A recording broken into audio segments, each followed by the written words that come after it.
Zay ny amin'iny fanteraka resabe atry ny omaly ihany koa ny fanapahan-kevitry ny sehatra tsy miankina apiato ny fifandraisany amin'ireo androm-panjakana mikorotana tanteraka ny zava-misy eto amin'ny firenena araka ny faneho-kevitra nentina Andriamatoa Serge Razafimahova mpikambana eo anivon'ny fiarahamonim-pirenena. Ny firaisan'ny monim-pirenena dia manomana ny foto-kevitra nijoroan'ireo vondron'ny mpandraraha ara-toe-karena izay nanambara fa tsy ifandray amin'ireo androm-panjakana nanomboka omaly raha ny voalazan'Andriamatoa Serge Razafimahova. Everina zany fa hoe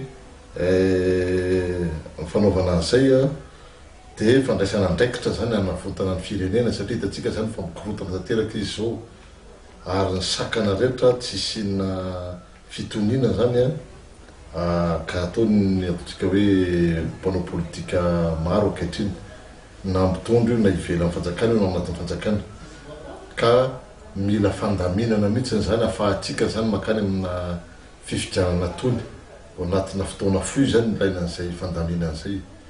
Misy fiantraikany eo amin'ny kitapo bolam-panjakana izany rehetra zany. Misy fiantraikany izay amin'ny kitapo bolam-panjakana ka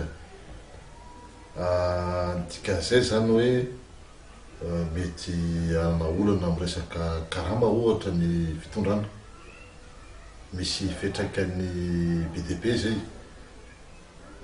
Zavatra isy aloha tsy maintsy hojerevana zany hoe ahoana zany ny ataontsika hoe ny fiarahan'ny fiarahamonim-pirenena na fiarahamonim-pirenena moa araka izay lazaina azy hoe ao anatin'ity resaka ity satria efa tsy lasa intsony anie zany le ataon'ny fitondrany hoe misafiritaka tanteraka ankehitriny ny androm-panjakana rehetra tsy misy zany androm-panjakana tsy misafiritaka.